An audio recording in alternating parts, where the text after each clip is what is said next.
이 사회 참여를 어떻게 할 거냐의 문제, 그러니까 카톨릭의 사례를 보니까 사회적 이미지를 높이는 게 그다지 교세에 크게 긍정적인 결과를 미치지 못했던 것 같다라고 하는 얘기는 사실 이제 개신교하고 또 비교를 해볼 필요가 있는데, 개신교는 아까 이제 말씀드렸던 것처럼 굉장히 타이트하게 신도들을 묶건 조직화해내고 종교적 정체성을 강화시키는 이제 신앙 활동들을 하죠. 그런 점에서 이제 종교적인 정체성을 강화시키는 것이 오히려 교세를 확장시키는 것하고의 관계가 더 높아 보이는 거예요. 일단 제 개인적인 판단은, 이건 이제 물론 좀 더 정확하게 따져보긴 해야 되겠지만, 적어도 일단 2015년 센서스 결과로만 놓고 보면 종교적 정체성이 높은 집단이 교세를 잘 유지하거나 확장시켜 나가는 거지, 사회적 이미지가 좋다고 교세가 늘어나는 건 아니다. 그렇다라고 본다면 우리 불교가 그동안 해왔던 방법이 일단은 좀 사회적인 이미지를 긍정적으로 바꾸자라고 하는 전략으로 맞던 건데, 과연 이 전략이 계속 유효할 것인가, 이거 이제 좀 따져봐야 된다는 거죠, 이제는. 그래서 이 사회참여활동 전략을 어떻게 볼 것인가 따져봐야 된다는 얘기고요. 자, 종단의 미래를 어떻게 볼 것이냐.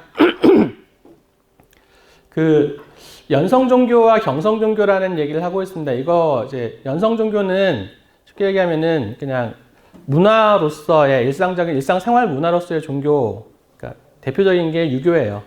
그러니까 유교의 가장 대표적인 의례가 제사인데, 이거 제사 지내면서 종교 의례라고 생각 안 하잖아요. 그냥 우리 전통 문화라고 생각을 하죠. 그러니까 이제 불교가 그냥 우리 전통이야. 초파회를 절에 가서 뭐 하는 거 그냥 우리 옛날부터 조상들 해왔던 거야. 이런 식으로 그냥 느슨하게 사람들 속에 그냥 스며 들어가 있을 것인지, 아니면 카톨릭이나 개신교처럼 명확하게 자기 종교적 정체성을 드러내고 그 방향으로 갈 것인지, 이거 이제 고민을 해야 되는 상황인 거죠. 둘 중에 하나 선택을 해야 될 시점에 다가가고 있는 거 아닌가 싶습니다. 근데 연성종교의 길을 택하게 되면 정체성이 약화되고 유교처럼 쇠퇴될 가능성이 그러니까 있죠. 그냥 사람들이 옛날에 불교라는 것도 있었대 라가 될 가능성이 있어요. 반면에 경성종교로 가겠다, 그렇게 하면은 일단은 절집 입장에서는 신도들을 되게 타이트하게 조직화해야 되거든요. 근데 절에 오는 사람들 중에 꽤 많은 분들이 교회처럼 얼거매지 않아서 좋아요 라고 하는 사람들이 많은데, 이 사람들 어떻게 할 것이냐 이 문제 생겨요. 그러니까 전면적인 재조직화를 해야 되는데, 그러려면 굉장히 험난한 여정이 눈앞에 펼쳐질 것 같습니다. 그러니까 사실은 되게 신중하게 고민해서 해야 될 문제긴 해요. 그러니까 이게 아까 또 이제 출가 중심으로 갈 거냐, 사부대중 중심으로 갈 거냐, 이런 거랑 같이 맞물려서 고민돼야 되는 지점입니다. 그 다음에 이제 대외적 브랜드 구축하는 문제. 사회참여 모델을 좀 질적으로 성숙시켜야 되는 거, 이 문제 좀 남아있고요. 솔선수범하고 시종일관해야 되고, 전문화해야 되고, 교리 신행과 일체화시켜야 된다라고 하는 거. 저거, 운동하는 사람들한테 가끔씩 듣는 얘기인데요. 솔선수범은 그냥 그렇다 치는데, 시종일관, 저게 왜 들어갔지 궁금해 하실 것 같은데, 운동하는 사람들이 어떤 쟁점이 있어서, 이슈가 있어서 모이면 처음에는 스님들이 굉장히 열심히 하신대요.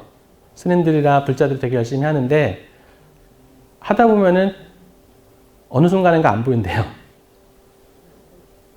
대표적인 게 사패선턴을 반대해요. 시작은 절집에서 했거든요. 수행환경 파괴한다고 절집에서 시작을 해놓고 환경운동 단체들이 다 달라붙어가지고 반대하고 있는데, 주변에 싹 보니까 건설회사랑 합의하고서 빠져나갔다는 거예요. 그러면 시민사회로부터 신뢰 못 받죠. 절집 사람들이랑 일 같이 하면은 나중에 뒤통수 맞을 것 같아, 이런 얘기 나오거든요. 그러니까 할 거면 시종일관 제대로 해야 돼요. 그런 부분들, 그러니까 이슈만 잡고 빠져나오는 게 아니라 사실은 끝까지 달라붙어서 계속해야 되는, 그러니까 그런 면에서 뭐 지율 스님은 시종일관 하셨죠. 물론 이제 평가들이 중간에 좀 이렇게 많이 바뀌어서 분위기들이 바뀌면서 이제 평가들이 좀 바뀌긴 했지만, 그렇다 하더라도 이게 적어도 교리적으로 지금 이런 것이 문제가 있다. 불교적인 맥락에서 이게 이런 어떤 삶의 방식이라고 하는 것들이 문제가 있고 이거를 어떤 식으로든 고쳐야 된다라고 잡았으면, 이슈를 잡았으면 그거는 끝까지 파야 돼요.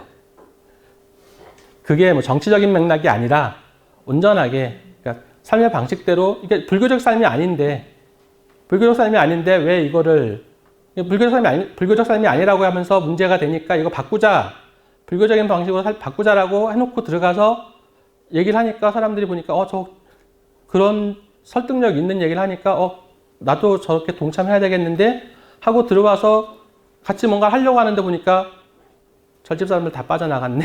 그럼 나는 불교적 방식이 뭔지도 모르는데, 이런 상황들이 종종 발생했다라는 거예요.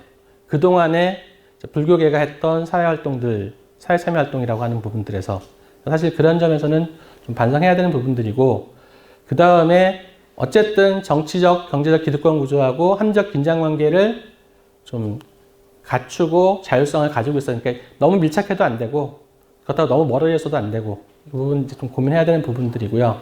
그 다음에 대내적인 조직화, 사부대중의 위상이나 역할 어떻게 재조정할 것인지, 그 다음에 불자들의 종교적 사회적 욕구 충족을 위해서 어떤 프로그램들을 만들어낼 것인지, 이것들 이제 고민해서 만들어 가야 되는 거고, 이거에 대한 논의들을 이제 본격적으로 해야 된다는 거죠. 그냥 붓다로 살자 이것만 가지고는 좀 부족한 것 같아요. 굉장히 좋은 거긴 한데, 붓다로 살자라고 하는 그 슬로건 굉장히 좋기는 한데, 구체적으로 어떻게 사는 게 붓다로 사는 거지? 라고 얘기했을 때 명확하게 아주 쉬운 방식으로 이렇게 사는 게 붓다로 사는 거야 라고 하는 것들이 떠오르는 거 있으세요, 지금? 별로 없죠. 불교 사회운동이 가지고 있는, 불교계 운동이 가지고 있는 결정적인 한계 중에 하나입니다. 굉장히 슬로건이나 타이틀은 되게 좋아요. 되게 좋은데 구체적인 실행 방식들을 얘기하자고 하면 명확하지 않은 것들이 꽤 많습니다. 그런 부분들 좀 고민해서 고쳐야 되는 부분이고요. 그 다음에 이제 포교 프레임에 대한 구축. 어쨌든 뭐 신도수를 증가시키는 거는 포교라고 하는 부분하고 직접적으로 관련될 수밖에 없고요. 포교는 일단 그냥 활동이라기보다는 여러 가지 조건들이 동시에 맞아 떨어져야만 성과가 나는 하나의 체계라고 보시는 게 맞는 것 같습니다. 그래서 포교 주체, 그러니까 누가 포교할 거냐, 포교하는 사람이 누구냐라고 하는 문제, 누구한테 포교할 거냐라고 하는 포교 대상의 문제, 그리고 어떤 환경에 있느냐, 어떤 맥락 속에 있느냐라고 하는 포교 환경에 대한 문제, 그리고 어떤 걸 가지고 포교 대상에게 접근할 것이냐라고 하는 포교 매체에 대한 문제. 저게 그냥 방송이니 인터넷이 이런 것의 문제가 아니라 구체적으로 얘기하면 포교 프로그램들입니다. 그리고 그 내용들의 어떤 거기에 형식적인 프로그램에다 그 안에다가 어떤 내용을 담을 것이냐라고 하는 문제까지 같이 결합해서 포교 매체와 포교 콘텐츠라고 하는 것들, 그 다음에 좀 더 한다고 하면은 포교 정책 이런 것들이 이제 같이 종합적으로 맞물려서 이게 제대로 아기가 맞물려서 시너지가 나야만 포교가 성과를 거둘 수 있다라고 보는데, 그런 맥락에서 일단은 포교 대상에 대한 심층적 이해를 해야 된다라고 하는 거, 이제 포교 체계적인 관점에서 볼 때는 일단 우리가 포교를 하려고 하는 사람들이 구체적으로 어떤 사람들이냐, 어떤 욕구를 가지고 있고 어떤 사람들인지 명확히 알아야만 그 사람들이 원하는 걸 주고 원하는 걸 줘야 그 사람들이 오니까. 이 부분, 그 다음에 포교하는 사람들이 어떤 역량을 가지고 있는가, 포교 주체들의 역량 강화라고 하는 것들도 굉장히 중요한 과제이고 하나의 어떤 문제일 것 같고, 그 다음에 포교 환경을 얼마나 우리가 포교하기에 좋게 다시 만들어내느냐. 사실 지금은 그다지 좋은 포교 환경이 아닙니다. 일단은 MB정부부터 이후로 지속되고 있는 좀 개신교 친화적인 어떤 정치적인 환경들, 그 다음에 뭐 경제적으로도 사실 종교에 관심을 기울이려면 경제적으로 크게 걱정이 없어야 돼요. 먹고 사는 문제가 걱정이 되면 종교는 일단 뒷전으로 밀려요. 밀릴 수밖에 없습니다.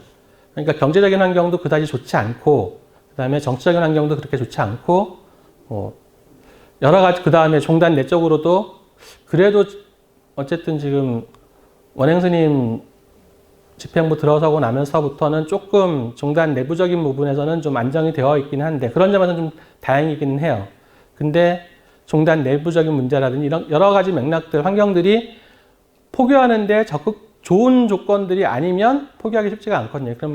그런 상황들을 좀 고려하면서 포교 환경들을 어떻게 재구조할 것이냐라고 하는 것들도 사실은 되게 고민해야 되는 지점이고, 그 다음에 대상의 친화적인 포교 매체와 포교 콘텐츠 개발하는 것들, 그리고 이것들을 정책적으로, 그러니까 정책적이라고 하는 부분들은 뭐 어떻게 하라의 문제가 아니라 사실은 예산, 그 다음에 뭐 다양한 형태의 어떤 지원, 이런 것들 어떻게 성과 낼 수 있게끔 정책적으로 지원할 것이냐 문제들, 이런 것들 같이 고민해야 된다는 거죠. 그런 것들이 일단 필요하고요.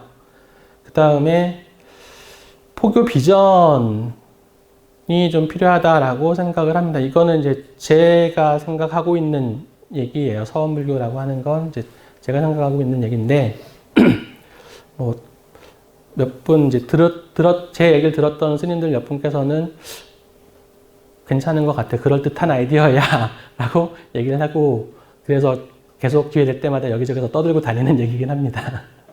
근데 사실 한국 불교가 그동안에 이제 지속적으로 성장해 놓은 과정 속에서 이제 기복 불교에 대한 비판들이 굉장히 많았었죠. 특히 80년대, 90년대 초반에. 그러면서 지식 불교, 불교 제대로 알아야 된다. 절에 가서 기도만 해서는 안 된다. 그러니까 공부 제대로 해야 된다. 그 결과물이 사실 지금 여기 보문사 불교대학이에요. 교양대학 만들고 불교대학 만들어서 교리교육 제대로 하자 해서 지식불교라고 하는 흐름들 하나 만들어냈고요. 불교가 아르말이냐, 수행이 뒷받침되지 않으면 안 된다라고 하면서 수행도 강조가 되고 하면서 수행불교에 대한 얘기도 나왔죠. 그리고 그래도 좀 미진한 것 같으니까 왜 이러지? 우리 열심히 교리도 공부하고 수행도 열심히 하고 있는데 왜 안 될까? 불교 안에만 갇혀 있었잖아. 불교 바깥에 관심을 쏟아야 되지 않을까라고 해서 나왔던 게 참여불교이죠. 뭐 깨달음의 사회화라고 표현됐던 참여불교 흐름들 있었고, 저거 하면서 참여하는 뭐 그런 얘기하는 와중에 이제 작복 복지해야 된다. 복을 받을 생각하지 말고 우리가 우리 복 지어야 된다라고 하는 작복불교 얘기도 잠깐 나왔습니다. 근데 이거 잠깐 나오고서 사라졌어요. 사실 작복불교라고 하는 저 패러다임이 좀 길게 왔으면, 그랬으면 2015년의 결과가 조금 달랐을 수도 있었을 것 같아요. 근데 작복불교 얘기가 너무 빨리, 이거 들어보신 적 있으세요? 작복불교 얘기? 처음 들으시죠? 여러분들이 처음 듣는데 이거 정말 잠깐 나왔다 사라진 얘기예요. 작복불교는.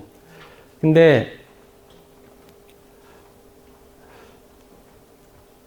이게 뭔가 이제 복 짓는다라고 하는 것 자체가 뭐가 좀 문제가 있었다라고 봐야 되는 게, 물론 이제 저 복이라고 하는 부분이 이제 여러 가지로 다양한 의미로 해석이 될 수 있기는 한데, 그럼에도 불구하고 어쨌든 종교성이라고 하는 측면에서 작복은 조금 덜 드러나는 거죠. 그러니까 그리고 또 이제 작복불교 얘기했던 스님들 중에 많은 부분들은 스님이 복받이야, 스님들한테 열심히 보시에, 이렇게 간 부분도 사실 조금 있고요. 그래서 저는 이제 서원불교 쪽으로 가자. 서원이라고 하는 게 결국은 내가 원을 세우고, 근데 발원하고 서원하고는 조금 이제 맥락이 좀 다르죠. 왜냐하면 발원은 내가 원하는 거에 대해서 발심하고 그걸 간절히 기도하고 구원하는, 그러니까 갈구하는 게 발원이라고 한다면, 서원은 회양이 전제가 돼 있어요. 그러니까 내가 열심히 기도하고 수행하고 해서 이룬 그 공덕들을 어떻게 회양할 것인가라고 하는 것하고 같이 결합되어 있으니까, 발원은 회양까지는 별로 고민 안 해요. 발원하는 그 자체가 더 중요해요. 그러니까 뭐 그냥 제 얘기를 이해하기 쉽게 제 예로 말씀을 드리면 제가 승가대에서 2001년부터 강의를 했거든요. 근데 승가대 교수 된 게 2017년입니다. 그러니까 17년 동안 강사하면서 이제 물론 다른 학교도 강의도 하고 하면서 이제 승가대에서 교수가 되는 기회를 기다렸고 인연을 만들었고 그래서 승가대 교수가 됐는데 그 과정에 제가 절에 다니면서 안 빌었겠어요? 저도 승가대 교수 되게 해주세요라고 열심히 빌었죠. 왜냐하면 저는 대학원 공부가 승가대 교수가 되고 싶어서 대학원 공부를 했던 사람이니까. 그러니까 제가 학부 2학년 때 이제 저희 학교에서 수업하는 거 하나 들은 게 있는데 그때 이제 종교사회학 관련된 무슨 자료를 그때까지 나왔던 자료를 다 뒤져본 적이 있어요. 근데 불교에 대한 논문이 한 편도 없었던 거예요. 그래서 이건 좀 심각하다. 그래서 이제 나는 불교를 가지고 사회학 연구를 해야지라고 마음 먹고 대학원 간 거고 그랬으니까 당연히 내가 어딘가 교수를 하면 난 승가대 교수 되는 게 제일 좋겠어 라고 생각을 했던 거고 그래서 승가대 강사를 아시는 분 아시겠지만 정말 짜요. 짠 게 아니라 줄 수 없어서 못 주는 거예요. 그런데 그러니까 다른 학교 1시간 강의하는 강의료를 받으려면 승가대는 2시간, 2배를 강의를 해야 돼요. 그럴 만큼 승가대 강사료가 박했어요. 박하게 주고 싶어서 그랬던 건 아니고 재정 자체가 열악했으니까 어쩔 수 없었던 건데 지금도 그다지 형편이 나아진 건 아니고 근데 그때까지 버티면서 있었던 거는 그거였거든요. 제가 하면서 승가대 교수 되게 해주세요라고만 한 게 아니라 저 승가대 교수 되면 내가 배웠던, 내가 연구했던 거 스님들한테 알려드리고 그럼 그 스님들이 그거 가지고 신도들한테 뭔가를 써먹으실 거 아니에요. 그러면 절집 자체가 좋아지는 거 아니에요. 그러니까 저는 제 회양처를 명확하게 얘기하면서 승가대 교수 되게 해주세요라고 했어요. 그러니까 내가 취직하게 해주세요가 아니라 내가 취직해서 취직이 되면 이 직업을 얻게 되면 뭐를 하겠습니다. 라고 하는 얘기를 같이 했어요. 요새는 이제 제가 승가대 교수 됐으니까 교수 되고 난 다음에는 이제 뭐 저도 아빠니까 애들 관련된 기도를 해요. 구체적으로 아직까지 구체적으로 뭐를 하게 해달라는 얘기는 안 하지만 어쨌든 애들 잘 되게 해주세요라고 가서 뭐 삼배 올리면서 기도를 하는데 그 다음에다 역시 하나 덧붙여요. 그렇게 뭔가 걔가 하고 싶은 일을 잘 하게 되면 그거 절집에다가 되돌릴 수 있게끔 가르치겠습니다라고 하면서 기도해요. 그러니까 서원의 문제는, 발언의 문제는 나 승가대 교수 되게 해주세요 해서 대부분 끝쳐요. 사실 발언도 회양까지 가야 돼요. 근데 대부분의 제가불자들의 발언은 회양까지 안 가죠. 부처님의 혹은 불보살들의 발언은 무조건 회양까지 가 있어요. 불보살들의 발언은 무조건 회양까지 가 있는데 제가불자들의 발언은 되게 뭐 되게 해주세요까지 해요. 회양까지 안 가요. 그러니까 조금 말을 바꿔서 서원이라고 해서 회양까지 명확하게 내가 이 발언한 거를 성취하게 되면 그 공덕을 어떻게 회양하겠습니다 라고 얘기하게 스스로 다짐하게 하고 그래야 그걸 성취하기 위해서 더 노력할 거고 성취됐으면 부처님한테 계속 약속드렸던 게 있잖아요. 그러니까 그걸 실천해야 되고 그게 어떤 형태로든 사회에 회양될 수밖에 없고 사회에 회양되면 그건 절집도 좋아지는 거고 우리 사회도 좋아지는 거고 결과적으로 서원불교 제가 말씀드린 그런 맥락의 서원불교가 되면 개인적으로 복을 대부분 제가불자들의 발언은 대부분 기복이니까 기복도 성취가 되는 거고 그걸 통해서 상구보리 하하중생이라고 하는 불교의 기본적인 목표도 같이 달성이 되는 거죠. 그런 맥락으로 놓고 가면 그렇게 놓고 보면 이런 방식으로 앞으로의 포교는 이런 서원불교라고 하는 형태로 가자라고 합의하고 그렇게 할 수 있는 다양한 방법들을 찾고 아까 얘기했던 포교 정책이나 매체나 이런 것들을 그런 방향에서 조직화시켜 나가면 조금 나아지지 않을까라는 생각이 제 생각입니다. 예, 일단은 여기까지 하는 걸로 마무리를 하겠고 혹시 질문 있으세요? 없기를 바랍니다. 네, 고생들 하셨습니다.